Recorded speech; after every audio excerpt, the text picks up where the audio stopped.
Welcome back to our exploration of George Bernard Shaw's 1912 play Pygmalion.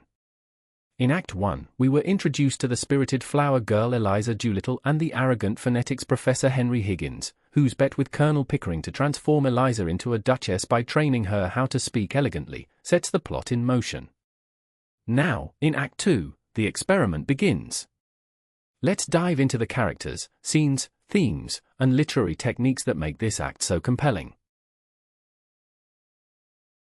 Act 2 opens in Higgins' study, a space that reflects his personality. It is cluttered, intellectual, and self-absorbed.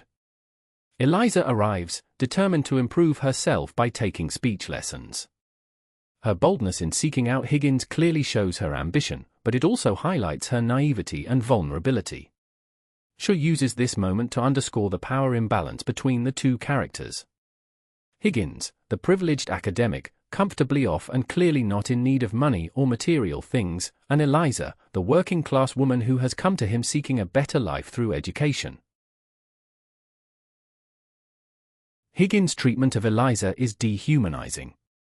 He and Pickering discuss her as though she's an object or an experiment, not a person. From the author's point of view, however, this is not just empty dialogue. Shaw uses this discussion to critique the way society often reduces individuals to their social class or appearance and not to their innate abilities or character. Higgins' famous line about Eliza in this scene, "She's so deliciously low, so horribly dirty," is both humorous and deeply offensive, forcing the audience to confront their own prejudices about the working classes. Mrs. Pierce, the voice of reason in the household, serves as a moral counterpoint to Higgins' arrogance. She questions the ethics of the experiment and warns Higgins about the consequences of toying with Eliza's life. Shaw's inclusion of Mrs. Pierce in the play is there to highlight the social and emotional implications of Higgins's actions, reminding the audience that Eliza is more than just a project. She's a human being with feelings and dignity and a sincere and genuine hope and belief that Professor Higgins will help her improve her life. Enter Alfred Doolittle, Eliza's father, a street garbage collector with a genuine skill for rhetoric. Alfred Doolittle is one of Shaw's most memorable characters, a working-class man who embraces his undeserving poor status with wit and charm. With his arrival into the play, Shaw introduces the audience to the themes of morality and social responsibility. Doolittle's humorous yet pointed critique of middle-class morality when he says, "I'm one of the undeserving poor, and I mean to go on being undeserving," challenges the audience to rethink their assumptions about poverty and virtue.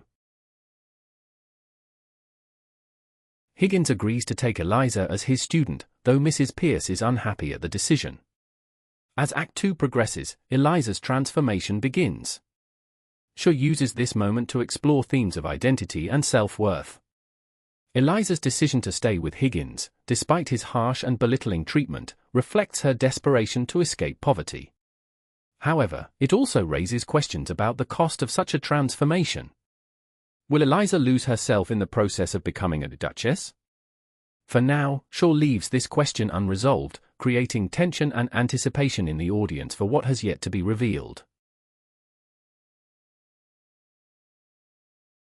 Shaw's use of phonetics as a metaphor for social mobility is central to Act 2.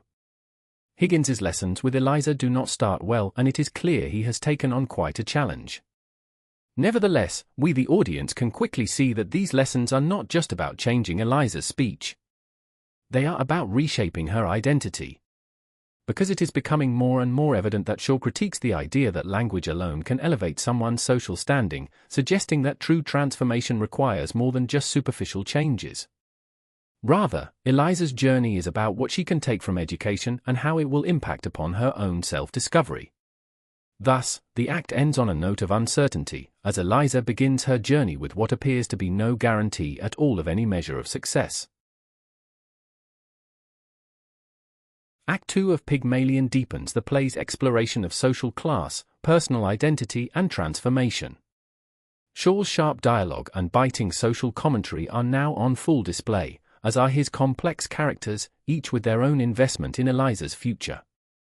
We understand that Eliza's journey is just beginning, and the stakes are high. But we do not know if she will succeed in her transformation. Yet, more importantly, What will it cost her to become the lady she wishes to be? Stay tuned for our next video, where we'll delve into Act 3 and the next stage of Eliza's remarkable journey.